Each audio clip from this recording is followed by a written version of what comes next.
So friends, तो बहुत बहुत स्वागत करता हूँ आपके अपने यूट्यूब चैनल एजुकेशन ट्रिक्स पर। फ्रेंड्स, आज के हम देखेंगे एक समान विद्युत क्षेत्र में विद्युत द्विध्रुव को घुमाने में किया गया कार्य की गणना कीजिए। ठीक है, और ये डेरिवेशन बहुत ही ज़्यादा इंपॉर्टेंट है बोर्ड एग्जाम के लिए। तो ये क्लास 12 वाले विद्यार्थियों को है और इससे बहुत सारे क्वेश्चन जो कि बोर्ड एग्जाम में पूछे जाते हैं और ये डेरिवेशन भी आपको बोर्ड एग्जाम में देखने को मिलेगा। तो आज हम इसे बहुत ही आसान तरीके से यहाँ पे सीखने वाले हैं, तो वीडियो को एंड तक देखिएगा। चैनल को सब्सक्राइब जरूर कर दीजिएगा, साथ में नोटिफिकेशन बेल कॉल पर कर दीजिएगा कि हम आपके लिए ऐसे ही हेल्पफुल वीडियोस लाते रहते हैं। चलिए आज के इस वीडियो को स्टार्ट करते हैं और सीखते हैं इसको आसानी से इसका निगमन करना। तो चलिए इसे इजीली हम यहाँ पे सीखेंगे, वो भी बेसिक कॉन्सेप्ट के साथ। ठीक है, तो सबसे पहले हम इसमें इसको समझ लेते हैं कि एक समान विद्युत क्षेत्र को हम यहाँ पे चलिए बना लेते हैं और यहाँ पे फिर हम यहाँ पे विद्युत द्विध्रुव को यहाँ पे घुमाएंगे उसमें। ठीक है, चलिए सबसे पहले हम यहाँ पे एक समान विद्युत क्षेत्र को बना लेते हैं। देखिए, सबसे पहले आपको उसको बनाने के लिए क्या करना पड़ेगा, स्केल ले लीजिए और यहाँ पे आपको एक समान विद्युत क्षेत्र, मतलब कि हर जगह समान विद्युत क्षेत्र हो यहाँ पे। ठीक है, एक विद्युत क्षेत्र है। ठीक है, इसी प्रकार से यहाँ पे हमारा एक विद्युत क्षेत्र है, वैसे ही यहाँ पे हमारा विद्युत क्षेत्र है, वैसे ही यहाँ पे है। ठीक है, तो ऐसे ही आपको भी बहुत सारे विद्युत क्षेत्र, मतलब कि समान विद्युत क्षेत्र को बना लेना है और इसी में क्या करना है कि द्विध्रुव को घुमाना है। ठीक है, बस वही इतना कार्य है और उसके कार्य जितने जो उसमें कार्य होगा उसी को हमको निकालना है यहाँ पे। तो देखिए इजीली आप निकाल पाएंगे और इससे मैं आपको बता दूँ कि यहाँ पे 4-5 नंबर का इससे क्वेश्चन जो कि आपको मिलेगा बोर्ड एग्जाम में। चलिए इसे इजीली हम यहाँ पे क्लियर करते हैं। तो ये हमारे क्या है, इलेक्ट्रिक फील्ड है। ठीक है, क्या है हमारा इलेक्ट्रिक फील्ड, ठीक है, ई है। तो इतना आपको क्लियर हो गया। अब देखिए, अब इसमें समझ लीजिए कि ये जो हमारा बीच वाला है, ठीक है, ये हमारा बीच वाला है, यही हमारा इसी पर हमारा एक जो कि विद्युत द्विध्रुव है। ठीक है, हमारा विद्युत द्विध्रुव है जिसका जो कि नाम क्या है, प्लस क्यू और माइनस क्यू। ठीक है, तो इसी द्विध्रुव को हम क्या करेंगे, थोड़ा सा जैसे है ना, अब देखिए ये हमारा द्विध्रुव ऐसे है। ठीक है, ऐसे है सीधी, इस वाली लाइन को देखिए, इस वाली लाइन को सीधी है ना। अब इसी को हम थोड़ा सा ऐसे घुमा देंगे। ठीक है, मतलब ऐसे घुमा देंगे, उसके बाद हम अपने नाम को लिख देते हैं। ठीक है, तो देखिए मान लीजिए यहाँ से हम इसको घुमा देते हैं। देखिए ऐसे आपको इसको घुमा देना है। ठीक है, तो इसको हमने घुमाया, किस पे घुमाया, थीटा कोण पे। ठीक है, किस पे घुमाया, थीटा कोण पे। इसको हम थीटा 1 मान लेते हैं। ठीक है, और ये हमारा क्या है, तो ये हमारा माइनस क्यू, इसको मान लीजिए आप, एंड इसको आप मान लीजिए प्लस क्यू। ठीक है, इसे क्यू ई भी मान सकते हैं क्योंकि इलेक्ट्रिक फील्ड में घुमाया जा रहा है। ठीक है, क्यू ई और क्यू माइनस क्यू ई। ठीक है, ये इस प्रकार से इधर की ओर और ये इधर की ओर, क्योंकि ऐसे घुमाया जा रहा है। ठीक है, और इलेक्ट्रिक फील्ड पर मतलब कि इसके विपरीत दिशा में ना इस पर बल लगेगा। तो इतना आपको क्लियर हो गया। तो देखिए मैंने इसको किया क्या कि यहाँ से एक द्विध्रुव को लिया और यहाँ पे इस तरह घुमा दिया। ठीक है, घुमाने के बाद ये एक ध्रुव हमारा जो घूम गया, अब इसी को थोड़ा सा और आगे तक घुमा देते हैं, मतलब कि ये तो इतना हमारा घुमा हुआ है। ठीक है, थोड़ा सा और इधर की ओर घुमा देते हैं। ठीक है, तो चलिए इसको और थोड़ा घुमा देते हैं। तो देखिए यहाँ से हमने घुमा दिया। ठीक है, इतना हमने घुमा दिया। तो अब इसका नाम क्या हो जाए, ये भी हमारा प्लस ही क्यू है और ये हमारा माइनस क्यू है। ठीक है, ये इधर की ओर है और ये भी इधर की ओर है। ये हमारा हो गया थीटा 2 मान लीजिए। ठीक है, मैं थीटा 1 है और ये थीटा 2 मान लीजिए।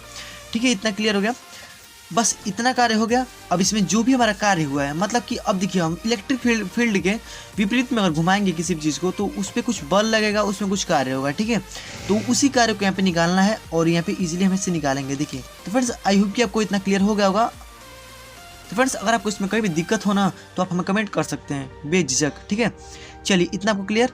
अब देखिए क्या करना है इसमें कि इतना लिखने के बाद अब आपको इसमें लिखना है। देखिए क्या लिखेंगे भाई, तो देखिए लिखना है यहाँ पे आपको कि अब देखिए, अब वैद्युत द्विध्रुव को वैद्युत क्षेत्र के विरुद्ध, मतलब कि डी थीटा कोणीय विस्थापन करने में किया गया कार्य है। ठीक है, मतलब कि अब देखिए इसको हम बहुत ही अल्पतम मान ले रहे हैं। ठीक है, मतलब कि डी थीटा मान ले रहे हैं। चलिए ठीक है, कम में दम, मतलब कि बहुत कम ना घूम रहा है यहाँ पे, इसको हम डी थीटा मान लेते हैं, इसको डी थीटा मान लेते हैं, मतलब कि बहुत ही कम जो कि इसका विस्थापन हो रहा है। ठीक है, तो इसी को हम यहाँ पे लिखेंगे। क्या लिखेंगे भाई, देखिए अब एकदम इजी से हम समझेंगे। देखिए बस वीडियो को स्किप मत दीजिएगा, पूरा शुरू से लास्ट तक जरूर देखिएगा। और मैं आपको बता दूं कि बहुत ज़्यादा इंपॉर्टेंट है। विद्युत द्विध्रुव को वैद्युत या विद्युत भी बोल सकते हैं क्षेत्र में क्षेत्र के विरुद्ध। ठीक है, देखिए आप इसे इजी तरीके से कर लेंगे, विरुद्ध डी थीटा कोणीय विस्थापन। अब कोणीय विस्थापन क्यों? क्योंकि हमारे इस तरह से घुमाया जा रहा है, ठीक है, कोणीय में कोणीय विस्थापन, ठीक है, कोणीय विस्थापन करने में किया गया कार्य, ठीक है, इतना क्लियर। अब देखिए कार्य हमको यहाँ पे डब्ल्यू निकालना है, तो कार्य बराबर क्या होता है, मतलब कि कार्य बराबर होता है बल गुणे विस्थापन। क्या होता है? बल गुणे विस्थापन, ठीक है। अब देखिए, अब कभी भी हम जो कि विद्युत क्षेत्र में, मतलब एक समान विद्युत क्षेत्र में जब किसी कुछ चीज़ को घुमाते हैं ना, तो उसमें बल आघूर्ण, मतलब कि बल आघूर्ण कार्य करता है, ठीक है। तो उसका जो फार्मूला होता है वो होता है हमारा टाउ। टाउ से हम इसको प्रदर्शित करते हैं, चूंकि यहाँ पे लिख दीजिएगा tau is equal to P E sine theta, ठीक है, पी ई साइन थीटा, और ये आप नोट में कर लीजिएगा इसको, ठीक है। तो ये हमारा टाउ बराबर होता है, मतलब इस पे बल जो हमारा लगेगा उसे हम टाउ से प्रदर्शित करेंगे, और विस्थापन हमारा होगा डी एक्स, मतलब डी थीटा। तो यहाँ पे हम लिखेंगे कि मतलब अल्पतम कार्य डी डब्ल्यू बराबर टाउ, मतलब टाउ यहाँ पे हम लिखेंगे, इस पे बल क्या है, टाउ ही होगा ना, और इंटू में करेंगे विस्थापन। विस्थापन क्या है हमारा, तो हमारा डी थीटा, ठीक है, इतना क्लियर। मतलब कि कम यहाँ पे कार्य हो रहा है और यहाँ पे कम जो विस्थापन भी हो रहा है, ठीक है। चलिए, इतना क्लियर हो गया होगा आपको। अब टाउ के स्थान पे इस मान को हम यहाँ पे रख देते हैं। देखिए D W equal to P और ई साइन थीटा, और ये हमारा डी थीटा इंटू में, ठीक है, इतना क्लियर। अब देखिए, अब क्या करना है कि अब वैद्युत द्विध्रुव को, ठीक है, थीटा से, ये हमारा जो थीटा 1 है, थीटा 1 से थीटा 2 तक, ठीक है। अब देखिए, अब हमने इतना तो कर लिया, मतलब थीटा 1 तक तो हमने कर लिया। अब यहाँ पे थीटा 2 तक, मतलब कि पूरा, ठीक है, पूरा हम यहाँ पे निकालेंगे। तो अब यहाँ पे लिखेंगे कि अब वैद्युत द्विध्रुव को थीटा 1 से, मतलब थीटा 1 इक्वल टू मान ले रहे हैं यहाँ पे थीटा 2, ठीक है, और यहाँ पे थीटा 1 इक्वल टू, चाहे ऐसे ना करके आप इसको डायरेक्ट कर दीजिए कि थीटा 1 से, ठीक है, आपको और इजी रहेगा थोड़ा सा, थीटा 1 से, ठीक है, थीटा 1 से और थीटा 2 तक, ठीक है, आप इसे इजीली समझ सकते हैं। देखिए वैद्युत द्विध्रुव को थीटा 1 से और थीटा 2 तक आप ऐसे कर लीजिए, आपको इजी रहेगा। ऐसे थोड़ा सा टेढ़ा पड़ सकता है, ठीक है, वैसे भी सही है, लेकिन चलिए इस तरह से तक विस्थापित, ठीक है, विस्थापित। अब करने में किया गया कार्य, करने में किया गया कार्य, ठीक है। अब थीटा 1 से अब थीटा 2 तक करने में किया गया कार्य, मतलब कि अब ये जो हमारा थीटा 1 था, अब यहाँ से यहाँ तक करने में किया गया कार्य, ठीक है। अब देखिए, अब हमको पूरा निकालने के लिए क्या करना पड़ेगा, तो इसका हमको इंटीग्रेशन करना पड़ेगा, ठीक है। तो देखिए, आप पूरा जब निकालेंगे तो अब यहाँ पे डी डब्ल्यू नहीं लिखेंगे, ठीक है, अब पूरा निकालना है, तो डब्ल्यू इक्वल टू, ठीक है, यहाँ पे इंटीग्रेशन का ही चिन्ह होता है, आपको नहीं आ रहा होगा, फिर भी यहाँ पे ध्यान से देखिए, आप इसे समझ जाएंगे, ठीक है। देखिए यहाँ पे हम लिखेंगे थीटा 1 से थीटा 2 तक, ठीक है, थीटा 1 से थीटा 2 तक।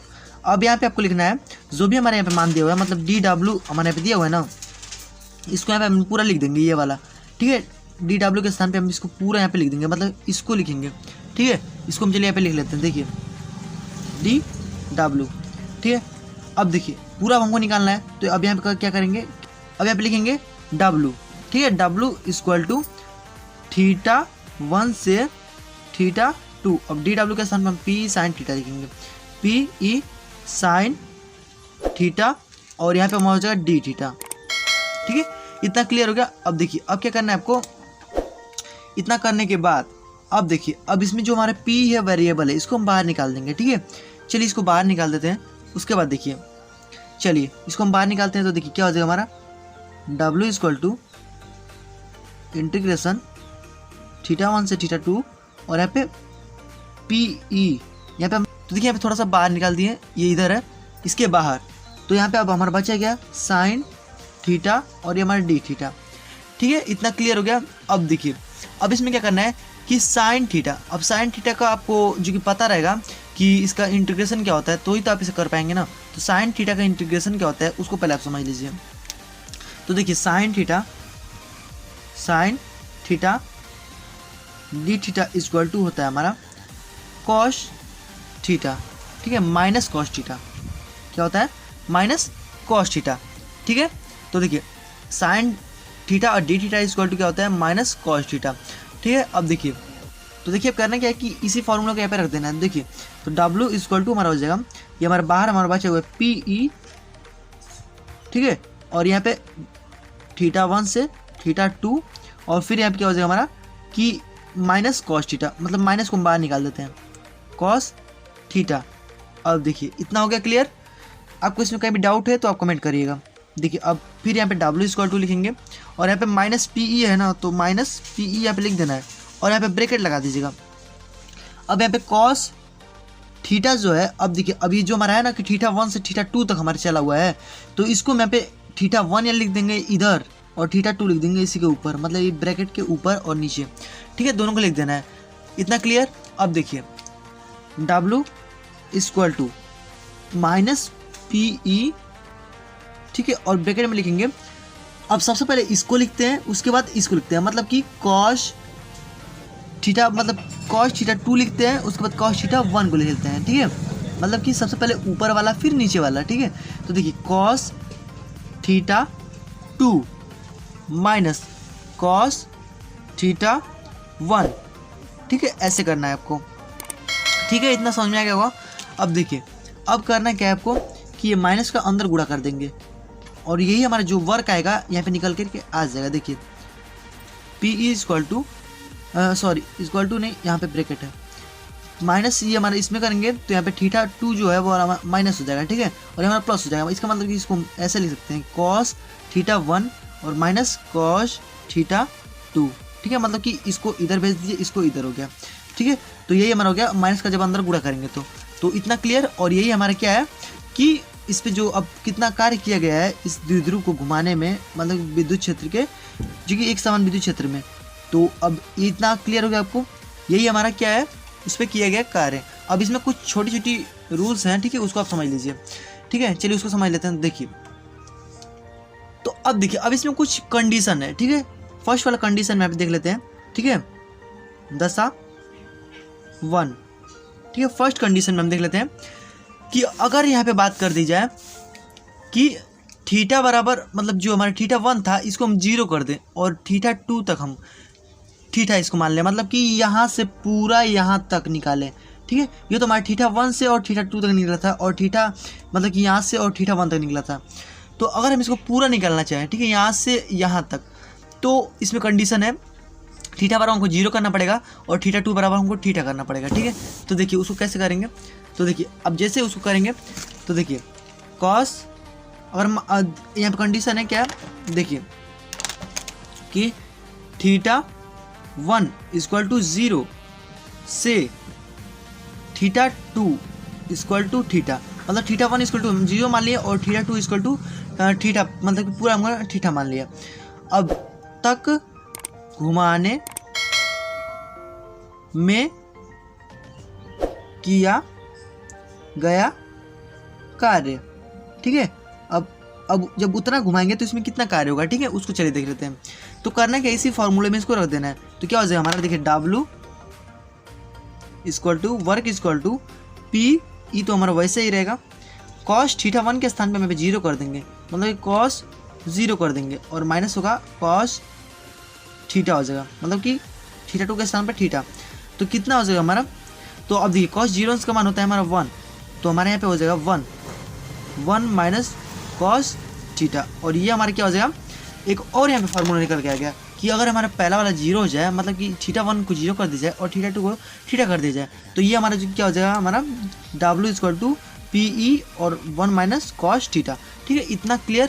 अब देखिए अब दशा नंबर 2, कंडीशन 2 पे देखिए, कंडीशन 2 क्या है, तो अब देखिए अब इसमें क्या करना है कि अब हमको थीटा से, मतलब कि यहाँ पे जो हमारा ये नीचे वाला था, मतलब कि ये वाला भाग, यहाँ से अब यहाँ पे 90 अंश तक घुमाने में किया गया कार्य, मतलब कि 0 से 90 अंश तक घुमाने में किया गया कार्य अगर हमको निकालना हो तो वो कैसे निकालेंगे। देखिए अब यहाँ पे लिखेंगे कि जब विद्युत द्विध्रुव 0 से, मतलब कि 0 अब मतलब सीधा रहेगा तो 0 ही रहेगा ना। 0 से थीटा बराबर 90 तक, मतलब 90 अंश तक घुमाने में किया गया कार्य। और यही आपसे बोर्ड एग्जाम में पूछेगा इसमें कि अगर इसको इतना पे घुमा दे तो उसका कार्य कितना होगा, ठीक है। ऐसे भी आपको पूछ सकता है, इसलिए आपको यहाँ पे कंडीशन को भी बता दे रहा हूँ, ठीक है। देखिए तो अब जैसे हम यहाँ पे थीटा बराबर 90 अंश करेंगे तो देखिए इसमें क्या होगा। तो देखिए इस फार्मूले में हम रख देंगे थीटा इक्वल टू 90 अंश। तो देखिए अभी इसी फार्मूले में क्या करना है, इसको 90 अंश को रख देंगे। तो देखिए क्या हो जाएगा हमारा, तो देखिए W इक्वल टू PE और 1 माइनस 90 अंश का मान क्या होता है हमारा, 90 अंश मतलब कॉस 90 अंश का मान हमारा कितना हो जाएगा, तो कॉस 90 अंश का मान होता है हमारा 0, ठीक है। रख देंगे तो हमारा कितना हो जाएगा, W इक्वल टू PE हो जाएगा, ठीक है। केवल हमारा PE बचेगा। तो अब देखिए अब आपसे पूछ दे कि जब हम थीटा से 90 अंश तक जब घुमाए, मतलब 0 अंश से 90 अंश तक जब घुमाया जाए किसी भी मतलब कि वैद्युत द्विध्रुव को विद्युत क्षेत्र में, तो यहाँ पे क्या हो जाएगा आपका W इक्वल टू PE, ठीक है। बस इतना हो जाएगा। अगर यहीं से आपसे कह दे दशा नंबर 3 में, दशा 3 में अगर यहीं से आपसे कह दे कि जब विद्युत द्विध्रुव 0 से, ठीक है, 0 अंश से थीटा इक्वल टू 180 अंश अगर घुमा दिया जाए तब, ठीक है। अब 0 से हमने 180 अंश तक घुमाया तब क्या होगा, तब देखिए, ठीक है। तब हम इसको क्या करेंगे कि यहाँ पे 180 रखेंगे, मतलब कि थीटा के स्थान क्या रखेंगे 180। अब देखिए W इक्वल टू हमारे क्या हो जाएगा PE 1 माइनस, अब देखिए कॉस 180 अंश, अब इतना हो जाएगा। अब देखिए अब इसको जब सॉल्व करेंगे तो क्या होगा हमारा PE, अब देखिए 1 माइनस, तो अब देखिए कॉस 180 अंश का मान क्या हो जाएगा, तो हमारा हो जाएगा -1, ठीक है। क्या हो जाएगा -1, कॉस 180 अंश का मान होता है -1, तो 1 और माइनस और 1 करेंगे तो हमारा +1 हो जाएगा। मतलब क्या हो जाएगा हमारा कि W इक्वल टू 2PE, ठीक है। जब आपसे पूछ दे कि जब वैद्युत द्विध्रुव को मतलब कि यहाँ पे इलेक्ट्रिक फील्ड में अगर 180 अंश तो घुमा दिया जाए तो इस पर कितना कार्य होगा, तो 2PE हमारा यहाँ पे कार्य होगा। तो आई होप कि आपको ये तीनों जो दशा है वो समझ में आ गया होगा, ठीक है। और यहाँ पे आपसे पूछ दे कि इसका मात्रक क्या होगा, कि अब वर्क है, ठीक है, तो उसका मात्रक क्या होता है, तो यहाँ पे W बराबर क्या होता है, मतलब कि बल गुणे विस्थापन होता है, ठीक है। तो यहाँ पे न्यूटन मीटर हो जाएगा, ठीक है। क्या हो जाएगा न्यूटन मीटर, यहाँ पे हमारा हो जाएगा न्यूटन मीटर, क्योंकि हमारा होता है बल गुणे विस्थापन, बल का होता है न्यूटन और मीटर हमारा जो कि विस्थापन का होता है, ठीक है। तो यहाँ पर मतलब कि विस्थापन मतलब मीटर में हम इसको प्रदर्शित करेंगे, तो न्यूटन मीटर इसका जो कि मात्रक हो जाएगा। तो फ्रेंड्स आई होप कि आपको ये जो डेरिवेशन है वो आसानी से समझ में आ गया होगा और आप इसे आसानी से क्लियर कर लिए होंगे। तो फ्रेंड्स अगर आपको इसमें कहीं भी दिक्कत है तो आप कमेंट करके पूछ सकते हैं। तो फ्रेंड्स अगर आपको हमारा वीडियो पसंद आए तो उसे लाइक कीजिएगा और अपने दोस्तों में शेयर कीजिए ताकि सभी लोग इसको आसानी से पढ़ सकें और आसानी से इसका डेरिवेशन कर सकें। और ये आपके बोर्ड एग्जाम के लिए बहुत ज़्यादा इंपॉर्टेंट है। अगर कोई न समझ में आए तो फिर से एक बार देखिए और इसको समझने की कोशिश कीजिए, ठीक है। तो फ्रेंड्स मिलते हैं इसके नेक्स्ट वीडियो में, तब तक के लिए गुड बाय, जय हिंद एंड वंदे मातरम।